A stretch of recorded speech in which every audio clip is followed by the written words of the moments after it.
Hi first graders, my name's Mrs. Kelber, and today I'm going to read to you School's First Day of School.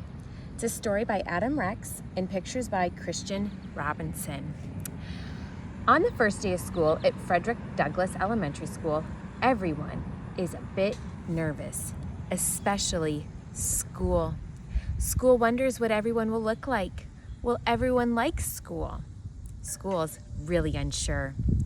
School's day starts out a little bit nervous. It doesn't feel good, but school soon realizes that it's okay. It was just first day jitters, and turns out everyone loved school. So let's read. Do you see what's behind me? Your school, Geist Elementary. I wonder how your school felt on the first day of school. Maybe a little bit lonely? I wonder.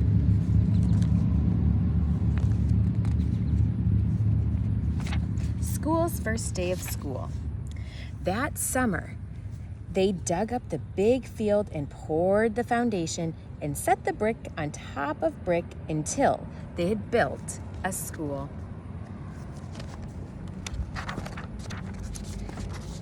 A sign above the door read, Frederick Douglass Elementary School. That's a good name for me, thought the school. Most days, a man named Janitor came to mop the school and buff the floors and wash his windows. This is nice, the school said to the janitor, just the two of us. Janitor said, won't be just us two for long. Soon the teachers will come, and then you'll be filled with children. The school creaked. Children, all kinds of children. They'll come by and they'll play games, and they'll want to learn. Oh, said the school, will you be here? You'll see me after this long school day is over, said the janitor. Don't worry, you'll like the children. But the school thought that the janitor was probably wrong about that. Then they came, the children did, and there were more of them than the school could possibly have imagined.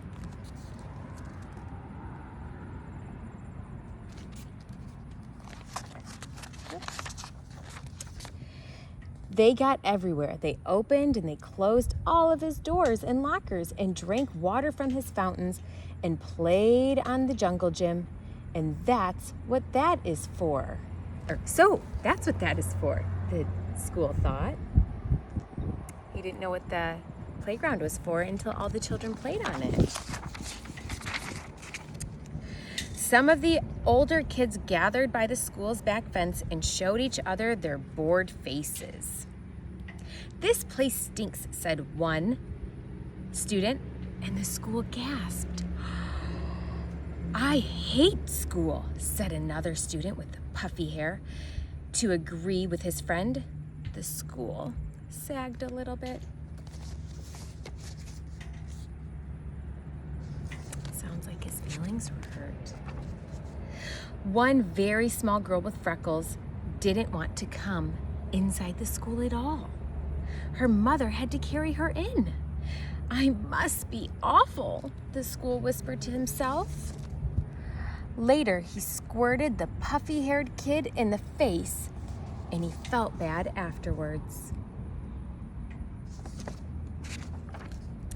He watched the kindergarten kids sit on one of his rugs. The teacher said, as we go around the circle, please tell us your name. There was an Aiden, and a Max, and a Bella, and another Aiden, and an Emma, and a Caden, and a Chloe.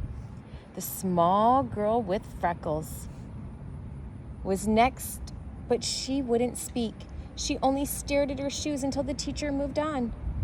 I don't like school, she whispered into her lap. Well, thought the school, maybe it doesn't like you either. Oh, like we have a lot of hurt feelings. The children were in their chairs finally, but just as the school was starting to relax, his fire alarm went off. And all the children excitedly walked to the side of the field and stared at him. He was so embarrassed. He held his door open for them when they returned. "Sorry," he said as the first child entered. "Sorry, sorry, sorry," he told them all, even the girl with the freckles. Do you remember those in kindergarten? At 12 o'clock, the school was filled with food. At 12:30, the school was filled with garbage. At one table, a boy told a funny joke, and another boy laughed so hard, milk came out of his nose. Do you see him? "Now I'm covered with nose milk," thought the school. He had to admit it was a pretty funny joke, though even the girl with the freckles liked it.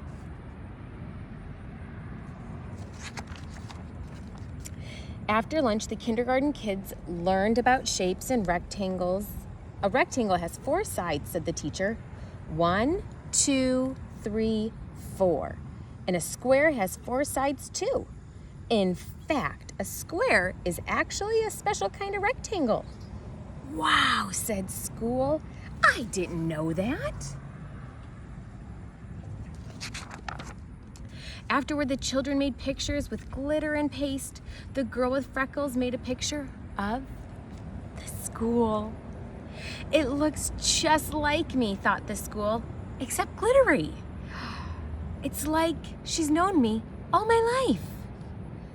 "Do you think I could have your picture?" the teacher asked. "Don't tell anyone, but I think it's the best." The school thought she was probably right about that. The freckled girl smiled when the teacher stuck her drawing onto the school wall with a push pin. "Ouch," said the school, but it didn't really mind it. Oh my goodness, this whole time she's been loving the school. Kind of eased their fears and things. At 3 o'clock, the parents came to pick up the children. At 3:30, the janitor came to pick up the school. It was full of kids, the school told him, and I heard a joke and I accidentally had a fire drill, but everyone was really nice about it, and I listened to the classroom and learned about shapes. So he's telling the janitor he was so excited. "You had a big day," said the janitor. "Do you think," the school said, "do you think you could invite everyone to come back tomorrow, especially the little girl with freckles?"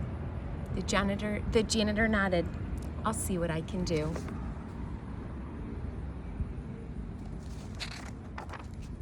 Later, janitor sat on top of the school as they watched the sun go down.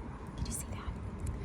"In the beginning, I didn't know what I was," said the school. "I thought it was a house. I thought it was your house." "Nope," said the janitor. I suppose some other place gets to be your house," the school added. "That is true," said the janitor, "but you get to be a school, and that is very lucky." And the school thought he was probably right about that.